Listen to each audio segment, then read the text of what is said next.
నమస్కారం. వార్తలకు స్వాగతం. ముందుగా ముఖ్యాంశాలు. మంత్రి నారా లోకేష్ మీడియా సమావేశం, పలు అంశాలపై వివరణ.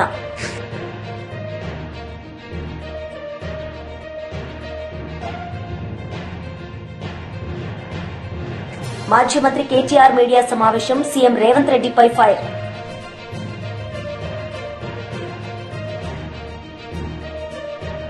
మంత్రి నారా లోకేష్ మీడియా సమావేశం నిర్వహించారు. ఈ సందర్భంగా ఆయన మాట్లాడారు.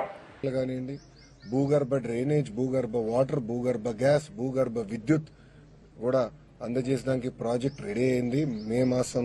జూన్ మాసం నుంచి ఆ కార్యక్రమం కూడా మేము ప్రారంభించబోతున్నాం. దాంతోపాటు శ్మశానాల అభివృద్ధి కూడా ఒక కార్యక్రమంగా తీసుకున్నాం. ఆంధ్ర రాష్ట్రంలోనే మోడర్న్ రైతు బజార్ మంగళగిరి నియోజకవర్గాల్లో కట్టేదానికి ఆల్రెడీ ప్లాన్స్ అన్ని రెడీ చేసుకున్నాం. ఆ పనులు కూడా త్వరలో ప్రారంభించబోతున్నాం. ఇక్కడ లక్ష్మీ నరసింహస్వామి గుడి కూడా ఆధునీకరణ చేసేదానికి కూడా అనేక డిజైన్స్ అన్ని ఇప్పుడు ఫైనలైజ్ కూడా మేము చేస్తాం జరిగింది. ఇక్కడ శ్రీనివాస్ అన్న ఉన్నారు, ఏపీఎస్ ఎంఐడిసి చైర్మన్ గా ఆయన కూడా ఉన్నారు. మంగళగిరి ప్రజల కళ 100 పడకల ప్రభుత్వ ఆసుపత్రి, అది కూడా మొన్న శాంక్షన్ చేయించుకుని కేబినెట్ లో దాన్ని కూడా త్వరలో శంకుస్థాపన అయిపోతున్నాం. కేవలం ఒక ప్రభుత్వ హాస్పిటల్ గా మేము అది భావించట్లేదు, ఒక మోడర్న్ హాస్పిటల్ గా. ఏదైతే ఇతర దేశాల్లో ఒక బాంబేలోనో లేదంటే ఒక హైదరాబాద్ లో ఎట్లయితే మోడర్న్ హాస్పిటల్ చూస్తామో, జోనింగ్ ఎట్లా జరుగుతుందో అది మైండ్ లో పెట్టుకుని ఆ లేఅవుట్ల పైన దాదాపు ఒక 5-6 సార్లు మేము కూర్చుని ఒక్కొక్కటి రివ్యూ చేసుకుని కూడా చేస్తాం జరిగింది.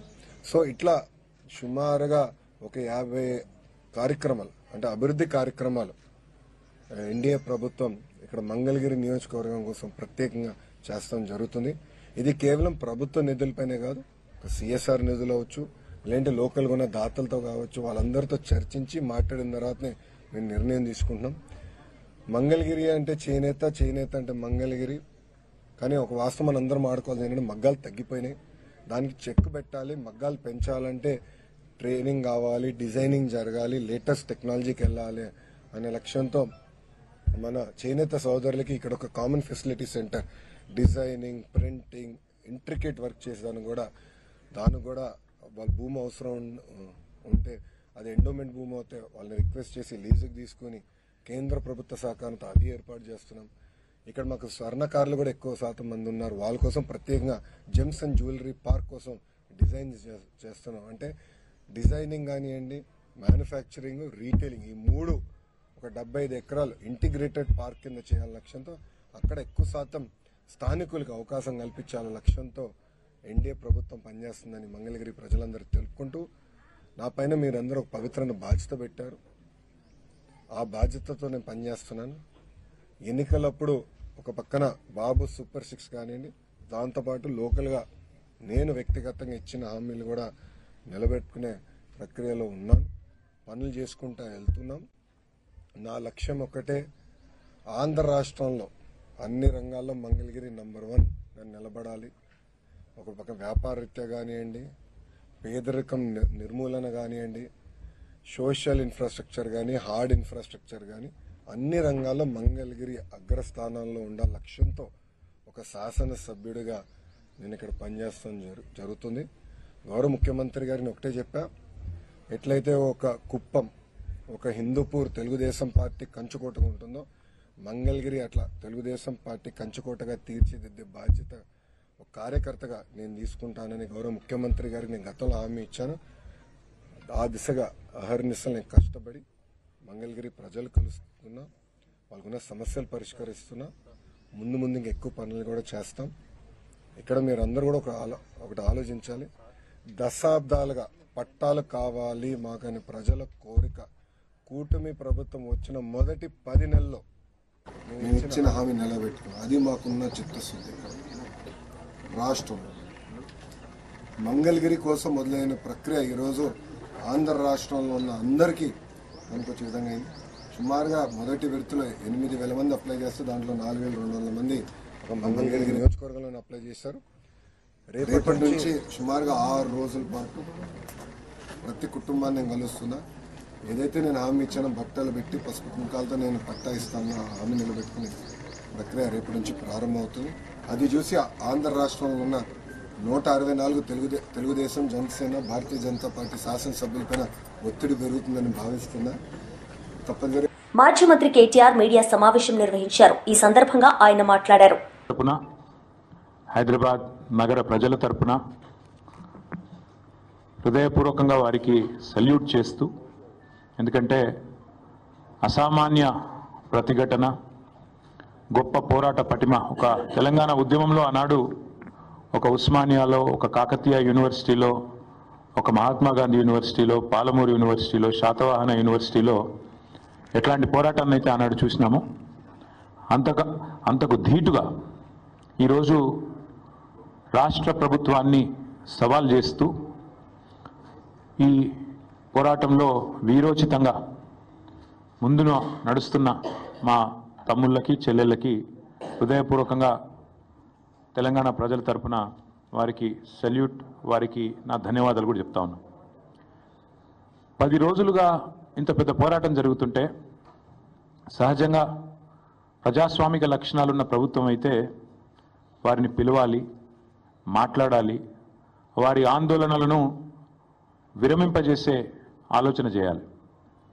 కనీసం వారితో పిలవకపోయినా కనీసం అక్కడికన్నా ప్రభుత్వ ప్రతినిధులను పంపి ఒక మంత్రి గారినో లేదా బాధ్యత గల వ్యక్తులను, అధికారులను పంపి వారికి కొంత వివరించి చెప్పే ప్రయత్నం చేయాలి. కానీ ఈ ప్రభుత్వ వైఖరి ఎట్లా ఉంది? ఆందోళనలు చేస్తున్న విద్యార్థులను పట్టుకొని గుంటనక్కలు, అక్కడ జింకలు లేవు, గుంటనక్కలు ఉన్నాయని స్వయంగా ముఖ్యమంత్రి గారు మాట్లాడుతున్నారు. ఇంకొక మంత్రి గారు అయితే పేమెంట్ బ్యాచ్ అని చెప్పి విద్యార్థులను చిన్నగా చేసే విధంగా, వాళ్ళని అల్పంగా చూపే విధంగా ఇంకొక మంత్రి గారు నోరు బారేసుకుంటారు. ఉప ముఖ్యమంత్రి గారు అక్కడ జంతువులే లేవు, అదంతా ఏఐ జనరేటెడ్, ఆర్టిఫిషియల్ ఇంటెలిజెన్స్ ద్వారా జనరేట్ అయిన ఇమేజెస్ అని తన కృత్రిమ మేధస్సును ఆయన బయట పెట్టుకున్నాడు. ఇది పరిస్థితి. మేము ప్రభుత్వానికి చెప్పేది ఏమంటే, ఇది దాయాదుల పోరు కాదు, ఆస్తి తగాదా అంతకంటే కాదు. భూమి నీదా నాదా అని కొట్టుకునేందుకు రేవంత్ రెడ్డి ఆ పిల్లలకు వేలు విడిచిన మేనమామనో బాబాయో తాతనో కాదు. రేవంత్ రెడ్డి ఈరోజు 4 కోట్ల మంది ప్రజలున్న ఈ రాష్ట్రానికి ముఖ్యమంత్రి. అంటే ఈ రాష్ట్రంలో 4 కోట్ల మంది కట్టే పన్నులతో జీతం తీసుకునే ఒక ప్రతినిధి. నిజంగా చెప్పాలంటే రూలింగ్ పార్టీ అని మా పెద్దలు కేసీఆర్ గారు ఎప్పుడు చెప్తుంటారు, రూలింగ్ పార్టీ కాదు సర్వింగ్ పార్టీ అని పిలవాలంటారు. ముఖ్యమంత్రి అనేవాడు ఈ రాష్ట్రానికి బాసో, ఈ రాష్ట్రానికి నియంతనో, చక్రవర్తో, రాజో కాదు. ఒక పెద్ద పాలేరులాగా, ఒక పబ్లిక్ సర్వెంట్ మాదిరిగా పనిచేయాల్సిన బాధ్యతలో ఉన్న వ్యక్తి. మంత్రి అయినా, ఎమ్మెల్యే అయినా, ఎమ్మెల్సీ అయినా మేమందరం కూడా వేరే పబ్లిక్ సర్వెంట్స్, మేమంతా ప్రజాసేవకులం. ఈ విషయం మర్చిపోయి తనకు రాజ్యాంగబద్ధమైన పదవులు ఉన్నా అన్న విషయాన్ని పూర్తిగా ఇంగితం కోల్పోయి రేవంత్ రెడ్డి గారు చేస్తున్న దురుసు మాటలు, దురుసు వ్యాఖ్యలు ఏవైతున్నాయో వారి కొన్ని విషయాలు నేను గుర్తు చేస్తా ఉన్నా. మనందరం కూడా public servants, we are all public servants including you.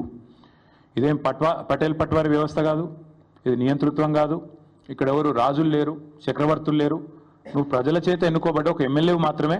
ఆ ఎమ్మెల్యేలు మీ కాంగ్రెస్ పార్టీలో మెజారిటీ మంది నిన్ను ఎన్నుకుంటే నువ్వు ముఖ్యమంత్రి అయినావు తప్ప నువ్వేమి రాజువు కాదు, నియంతవు కాదు. పేరుకేమో ప్రజాపాలన, కానీ చూస్తే మరి ఈరోజు ప్రజాస్వామిక స్ఫూర్తి అనేది కనీసం అణుమాత్రం కూడా మీరు చేసే ఒక్క పనులు కూడా కనబడతలేదు. ఎంత దుర్మార్గంగా మొత్తం దేశం మొత్తం చూస్తూ ఉంది. ప్రజాపాలన అనే అర్థానికి పాత్ర వేసి బుల్డోజర్లతో, జేసీబీలతో మేము పాలకులం, మీరంతా నా కాలు కింద చెప్పులాగా ఉండాలనే విధంగా మీరు బానిసలు అన్నట్టుగా ఒక విచిత్రమైన మానసిక రోగంతో కదా బాధపడుతున్నట్టుగా రేవంత్ రెడ్డి గారి ప్రభుత్వ వ్యవహారం ఉంది. మాట్లాడితే గవర్నమెంట్ భూమి, అసలు గవర్నమెంట్ భూమి ఏంది? రోడ్లు, చెరువులు, గుట్టలు, రాళ్ళు, రప్పలు, నేను గవర్నమెంట్ కాబట్టి నేను ఇష్టం ఉన్నట్టు చేస్తా, నా భూమి. Let me remind Mr Revanth Reddy, government is a mere custodian, not the owner. People are the owners, you are just a custodian. నువ్వు ధర్మకర్తవు మాత్రమే. ప్రజల సొమ్ముకు, ప్రభుత్వ భూమి అంటే ప్రజల సొమ్ము అది కాబట్టి ప్రజల సొమ్ముకు నువ్వు ధర్మకర్తవు మాత్రమే. You are a mere custodian for a very short time. నేనేదో రాజును, ఇది నాది రాజ్యం అన్నట్టుగా బిహేవ్ చేస్తే వారికి గుర్తు చేస్తా ఉన్నా, అది యూనివర్సిటీ భూమి, గవర్నమెంట్ భూమి పంచాయతీ పక్కకు పెడితే నువ్వు you are a mere trustee and custodian అంతే. ధర్మకర్తవు, తాత్కాలికంగా ఉన్నవాడు. దాన్ని కాపాడాల్సింది పోయి ఇష్టం వచ్చినట్టు పనిచేస్తాను, ఇష్టం వచ్చినట్టు వ్యవహారం చేస్తానంటే కుదరదు. రోజుకు 18 గంటలు పనిచేస్తా అని చెప్పుకుంటాడు ముఖ్యమంత్రి గారు. కనీసం ఒక 10 నిమిషాలు మనిషిలాగా పనిచేయి. ఒక రియల్ ఎస్టేట్ బ్రోకర్ లాగా 18 గంటలు కాదు 20 గంటలు పనిచేయొచ్చు. ఒక 10 నిమిషాలు 15 నిమిషాలు ఒక మనిషిలాగా, ఒక తండ్రిలాగా, ఒక తాతలాగా భవిష్యత్ తరాల మీద సోయితో పనిచేయని చెప్పి నేను ముఖ్యమంత్రికి చెప్తున్నా. నేను అడుగుతున్నా, నిన్న మా జగదీష్ రెడ్డి గారు కూడా అడిగినారు, ప్రభుత్వ భూమి అని చెప్తున్నారు పెద్దలు. ప్రభుత్వ భూమి అయితే దొంగల్లాగా ఎందుకు పోతున్నారు? అందరికీ దొంగల్లాగా ఎందుకు పోతున్నారు? మాజీ మంత్రి అంబటి రాంబాబు మీడియా సమావేశం నిర్వహించారు. ఈ సందర్భంగా ఆయన మాట్లాడారు. మీ స్థాయి ఏంటో ఒకసారి తెలుసుకోండి. మీరు అడ్డదారిలో కౌన్సిల్కి వచ్చారు, మంత్రి అయ్యారు, పంచాయతీరాజ్ శాఖను డీల్ చేశారు. ఎంత అపాస్పాలైందో మంత్రివర్గం, ప్రభుత్వం అందరికీ గుర్తుండే ఉంటుంది. ఆ మంత్రిగా ఉన్నప్పుడే మంగళగిరిలో పోటీ చేశారు, ఘోరంగా ఓడిపోయారు. ఘోరంగా ఓడిపోవటమే కాదు, అసలు తెలుగుదేశం అంత భయంకరంగా ఓడిపోవడానికి నారా లోకేష్ గారు కూడా ఒక కారకులు అనేటువంటి మంచి పేరు తెచ్చుకున్నారు. మళ్ళా తర్వాత మొన్న అప్పుడు 23 మంది గెలిస్తే మీరు ఓడిపోయారు. మొన్న మళ్ళా మంగళగిరిలో నిలబడ్డారు, మంచి మెజార్టీతో గెలిచారు. 164 సీట్లు కూటమికి వస్తే మీరు గెలిచారు, 23 సీట్లు తెలుగుదేశంకి వస్తే మీరు ఓడిపోయారు. దాన్ని బట్టి ఒకసారి యూ క్యాలిక్యులేట్, నీ స్థాయి ఏమిటో ఒకసారి క్యాలిక్యులేట్ చేసుకోమని మనవి చేస్తున్నా. మీరు జగన్మోహన్ రెడ్డి గారి గురించి మాట్లాడతారు. జగన్మోహన్ రెడ్డి గారి గురించి మాట్లాడటమే కాదు, ఇష్టం వచ్చినట్టుగా అన్ని పచ్చి అబద్ధాలు. మీ నాన్నకు మించిన వాడు అయిపోయాను ఆయన నువ్వు అబద్ధాలు చెప్పడంలో, నాకు అర్థం కాల. ఈ CBG, Reliance CBG compressed biogas ప్లాంట్లు ఏర్పాటు చేశారు. ఎవరు తీసుకొచ్చారు దీన్ని? మీరే తీసుకొచ్చారా? మీరు తీసుకురాలా. 2024 ఫిబ్రవరి 14న రాష్ట్ర ప్రభుత్వం, అప్పుడున్న రాష్ట్ర ప్రభుత్వం అగ్రిమెంట్ అయింది. ఈ ప్లాంట్లు ఇక్కడ తీసుకొచ్చి మొదటి దశలో 8 ప్లాంట్లను ప్రారంభించాలనే ఉద్దేశంతో అప్పుడే దీనికి అంకురార్పణ జరిగింది. జగన్మోహన్ రెడ్డి గారి టైంలో అయిన వాటినే ఇవాళ మీరు శంకుస్థాపనలు చేస్తూ మమ్మల్ని విమర్శించేటటువంటి కార్యక్రమం చేస్తున్నారు. దీన్నంటూ అడ్డుకుంటున్నారండి. ఎవరు అడ్డుకుంటారో నాకు అర్థం కాలేదు. మీరు తీసుకొచ్చే అభివృద్ధి కార్యక్రమాలను అడ్డుకోవాల్సినటువంటి అవసరమే లేదు. అసలు మీరు ఏమైనా తీసుకొస్తే కదా అడ్డుకోవడానికి. అడ్డుకున్న వాళ్ళందరినీ రెడ్ బుక్లో ఎక్కిచ్చేస్తాట. ఇలాంటి మాటలు మాట్లాడుతున్నారు, పిచ్చి మాటలు మాట్లాడేటువంటి ప్రయత్నం చేస్తున్నాడు నారా లోకేష్ గారు. ఏంటంటే ఆయన మాట్లాడే మాటలు చాలా దురదృష్టం. 2 సార్లు నిలబడితే ఒకసారి గెలిచాడు. What is your success rate అని అడుగుతా ఉన్నా. లోకేష్ బాబు, నీ సక్సెస్ రేట్ ఏంటి ఆయన? 2 సార్లు నిలబడితే ఒకసారి గెలిచావు. నువ్వు ఎవరి గురించి మాట్లాడుతున్నావు? వైఎస్ జగన్మోహన్ రెడ్డి గురించి మాట్లాడుతున్నావు. ఓటమి ఎరుగని వీరుడుగా ఉన్నటువంటి జగన్మోహన్ రెడ్డి గురించి మాట్లాడుతున్నావు. తండ్రి చనిపోయిన తర్వాత పార్టీ పెట్టి పార్టీని సక్సెస్ఫుల్ గా నడిపించుకొని అధికారంలోకి వచ్చినటువంటి జగన్మోహన్ రెడ్డి గారి గురించి మాట్లాడుతున్నాం. జగన్మోహన్ రెడ్డి గారి గురించి మాట్లాడుతూ ఒక మాట అన్నాయండి, విజనరీకి ప్రిజనరీకి చాలా తేడా ఉంటుందండి. అట్టంటే పర్లా, విజనరీకి ప్రిజనరీకి చాలా తేడా ఉంటుందిరా భాయ్, చాలా తేడా ఉంటుందిరా భాయ్ అంటున్నాడు. అంటే డైలాగ్ చూడండి ఎంత అహంతో కూడుకున్నటువంటి డైలాగో. విజనరీ అంటే ఎవరో తెలుసా? వాళ్ళ నానంట. వాళ్ళ నాన్న విజనరీ అంట. 1994లో కంప్యూటర్ అన్నం పెడుతుందా అని అడిగారంట హైదరాబాద్లో. ఇప్పుడు చూడండి కంప్యూటర్లు ఎంతమంది పనిచేస్తున్నారో కంప్యూటర్ టెక్నాలజీలో అంటారు. అంటే దాని అర్థం ఏంటంటే వాళ్ళ నాన్న విజనరీ అని. కంప్యూటర్ వాళ్ళ నాన్న చెబుతాడు నేనే కనిపెట్టానని, మా నాన్నే కనిపెట్టాడని. అందువల్ల ఇవాళ హైదరాబాద్ బాగుపడిందని ఈ కొడుకు చెబుతుంటే తండ్రి గురించి మనం నమ్మాలి. కంప్యూటర్ నువ్వు కనిపెట్టావా? నువ్వు విజనరీవా? అయ్యా నువ్వు విజనరీవే కాదు, ప్రిజనరీవి కూడా. 53 రోజులు రాజమండ్రి జైల్లో ఉన్నావు, అది మర్చిపోమాక.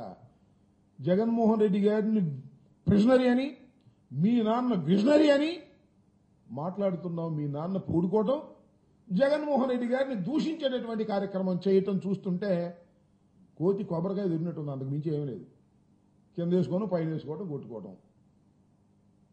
నీకు అవగాహన లేదు. ఏదో చంద్రబాబు నాయుడు గారి కుమారుడుగా ఉన్నావు కాబట్టి అందరూ నిన్ను గౌరవిస్తున్నట్టుగా నటిస్తున్నారు. ఒకసారి అసలు నీ మంత్రివర్గ సభ్యులు, నీ తోటి వారు ఏమనుకుంటున్నారో తెలుసుకో. నీ గొప్పతనాన్ని గురించి, నీ బీజేపీ నేతలు మీడియా సమావేశం నిర్వహించారు. ఈ సందర్భంగా పలు అంశాలపై వారు మాట్లాడారు. ముస్లింలు బీసీలలో చూపిస్తే దాదాపు 40 సీట్లలో మా బీసీల కడుపు కొట్టి ఆ ముస్లిం నిలబడరాలు ఎవరు? ఇవాళ నువ్వు 10% పెంచి మాకేమీ మేలు జరగదు నువ్వు ఇట్లా చేస్తే. ముస్లింలను తీసేసి మా పర్సెంటేజ్ ఏందో చెప్పును. ఈ ఎంఐఎంకు ఇంకోటి వీళ్ళకి ఏమైందంటే, అస్సలు చెప్పాలంటే ఈ దేశంలో బీసీలు, ఎస్సీలు, ఎస్టీలు పూర్తి స్థాయిలో నరేంద్ర మోడీ గారి పాలనని అందరూ కూడా సంతోషిస్తున్నారు. ఇలాంటి ప్రధాని ఉండాలి ఈ దేశానికి, ఇలాంటి ప్రధాని ఇంతవరకు చూడలేదు. అందరు ఆకర్షితులై ఎస్సీ, బీసీ, ఎస్టీలు ఓట్లేస్తేనే ఇవాళ దేశంలో 3వ మా ప్రభుత్వం అధికారంలోకి వచ్చింది. ఇన్ని రాష్ట్రాలలో బీసీలు, ఎస్సీలు, ఎస్టీలు ఓటేంది మేము అధికారంలో ఉండలేము. ఎందుకంటే ఈ దేశ జనాభాలో అత్యధికంగా ఉన్న ఓటర్లే బీసీలు, ఎస్సీలు, ఎస్టీలు. ఇలా మేము అధికారంలో ఉన్నదే వాళ్ళ వల్ల. వాళ్ళకు మేము అన్యాయం చేయాలని అనుకో. మా చుట్టూ వాళ్ళు ఉన్నారు. మీ రాహుల్ గాంధీకి ఇప్పుడు ఏమైంది? ఏం లేదు. ఏ రాష్ట్రంలో లేదు, ఏ రాష్ట్రంలో అధికారంలో లేరు. ఇప్పుడు ఏం చేయాలి? ఎవరు మద్దతు తీసుకొని ముందుకు రావాలి. ఆయనకు అర్థం కాలే, మెల్లగా పెట్టిండు. మనం అయితే ఏ రాష్ట్రంలో లేము. మీకు చిత్తశుద్ధి ఉంటే కర్ణాటకలో ఎందుకు చేస్తలేరు? హిమాచల్ ప్రదేశ్ ఎందుకు చేస్తలేరు? అంటే ఒక్క తెలంగాణనేనా మీకున్నది? తెలంగాణ రాష్ట్రంలోనే రాహుల్ గాంధీ పాదయాత్ర చేస్తుంటే తెలంగాణ ఒక్కటినే చేయండి, తొందరగా బీసీలకు చేయండి మేలు, దేశమంతా తర్వాత చేద్దాం, కర్ణాటకలో తర్వాత చేద్దాం, హిమాచల్ ప్రదేశ్లో తయారు చేద్దాం. అంటే మీ సిద్ధాంతము కేంద్రంలో ఒకటి, రాష్ట్రంలో ఒకటి ఉంటుందా? సిద్ధాంతాలు అన్నీ ఒకసారి ఉంటాయి కదా. మా భారతీయ జనతా పార్టీ సిద్ధాంతం మీద నుంచి కింద దాకా ఒకటే ఉంటుంది కదా. ప్రాంతానికి వేరే విధంగా ఉంటుందా? మీ చిత్తశుద్ధి ఏంది? నువ్వు పట్టుకొని తిరుగుతున్నావు, రాజ్యాంగం పట్టుకొని తిరుగుతున్నావు. ఫస్ట్ రాజ్యాంగాన్ని నీ మిత్రుడు ఎంఐఎంకు చదివిపీడ కూర్చోబెట్టి అసెంబ్లీలో వింటారు కదా. మీరు ఆయన మాట్లాడుతుంటే చేతులు కట్టుకొని కూర్చుంటారు కదా, ఏమన్నారు కదా. లాస్ట్కు వాష్రూమ్ పోవాలంటే కూడా భయపడతారు. లేస్తే అసలు అక్బరుద్దీన్ ఏమని అనుకుంటాడేమో అని, అరే లేచిండు ఏమన్నా చెప్తాను లేచిండు అని భయపడతారు. ఆయనకు చదివి ఒకరు కూర్చొని ఎట్లుండాలి, రాజ్యాంగాన్ని ఎట్లా గౌరవించాలి, రాజ్యాంగం లోపల ఎట్లా పని చేయాలి అది నేర్పి, ఏదో అది పట్టుకొని ఏమి మీరు రాజ్యాంగపరంగా ఏంది? మీరు ఒక్కటే కులాలని బీసీలందరూ బీజేపీ వైపు మొగ్గు చూపినరు, బీజేపీకి ఓటేస్తున్నారు. నరేంద్ర మోడీ గారి సంక్షేమ పథకాలు బీసీలకు, ఎస్సీలకు అందుతున్నాయి కాబట్టి ఈ బీసీ, ఎస్సీ, ఎస్టీల గొడవ సృష్టించి ఎట్లా లబ్ధి పొందాలి, ఏ విధంగా బీజేపీ నుండి బీసీలను లాక్కోవాలి. వైఎస్ఆర్సీపీ నాయకులు మీడియా సమావేశం నిర్వహించారు. ఈ సందర్భంగా ఆయన మాట్లాడారు. మతపరంగానో లేదంటే జాతి పరంగానో కుల పరంగానో ఎక్కడ కూడా వాళ్లకు అన్యాయం జరగకూడదు అని చెప్పి కూడా చెప్పడం జరుగుతుంది. నిన్న తెచ్చిన బిల్లులో ఈ బిల్లు ఎందుకు తీసుకొని వచ్చినారు, ఎవరు తీసుకొని వచ్చినారు, దానికి ఎవరు మద్దతు ఇస్తున్నారు అనేది కొంచెం మనం ఆలోచించుకోవాల్సిన అవసరం ఉంది. ఎవరు తీసుకొని వచ్చినారు? బీజేపీ పార్టీ తీసుకొని వచ్చింది. బీజేపీ పార్టీ ఎన్నడూ ఏ రోజైనా ముస్లింలకు సహకరించిందా? అట్లాంటి దాఖలాలు ఏమైనా ఉన్నాయా? లేవు. 10 సంవత్సరాలు వాళ్ళు ప్రభుత్వంలో ఉండినారు. వాళ్ళ దగ్గర ఒక్కడు ముస్లిం మైనార్టీలో ఎంపీ కానీ సీట్ ఇవ్వడం కానీ, ఎంపీగా గెలవడం కానీ, లేదంటే మంత్రిగా చేయడం కానీ జరిగిందా? జరగలేదు. మరి వాళ్ళు ఎప్పుడు ఏం మాట్లాడినా పాకిస్తాను, ఖబ్రస్తాను, ముసల్మాను, తాలిబొట్లు కూడా తీసుకొని వెళ్ళిపోతారు అని సాక్షాత్తు ప్రైమ్ మినిస్టర్ నరేంద్ర మోడీ గారు లాంటి వాళ్ళే మాట్లాడడం జరిగింది. అంటే ముస్లిం సమాజానికి కించపరచడానికి, వాళ్ళకు మార్జినలైజ్ చేయడానికి, వాళ్ళకు పూర్తిగా అణచివేయడానికి ప్రయత్నం చేస్తున్న పార్టీ బీజేపీ పార్టీ. మరి అలాంటి పార్టీ ముస్లిం సమాజానికి మేలు చేసే కార్యక్రమం చేస్తుంది అని చెప్పి మినిస్టర్ రిజిజు గారు చెప్పినా, లేదంటే వాళ్ళ బీజేపీ పార్టీ నుంచి ఎంపీలో చెప్పినా ఎవరు కూడా నమ్మే పరిస్థితిలో లేము, ఉండము అని చెప్పి కూడా మీకు అందరికీ తెలియజేస్తున్నాము.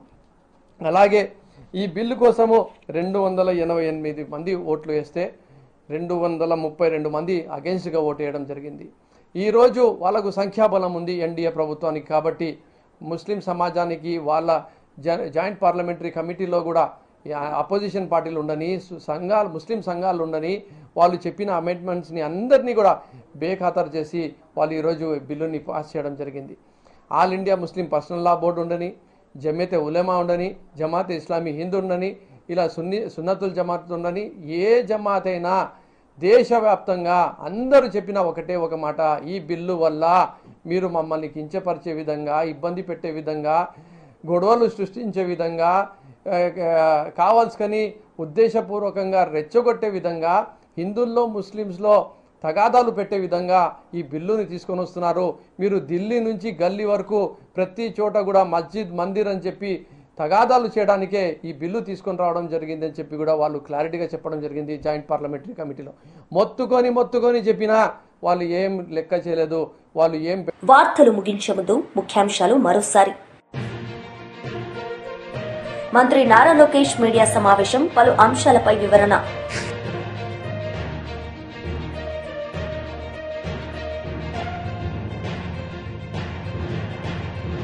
మాజీ మంత్రి కేటీఆర్ మీడియా సమావేశం, సీఎం రేవంత్ రెడ్డిపై ఫైర్.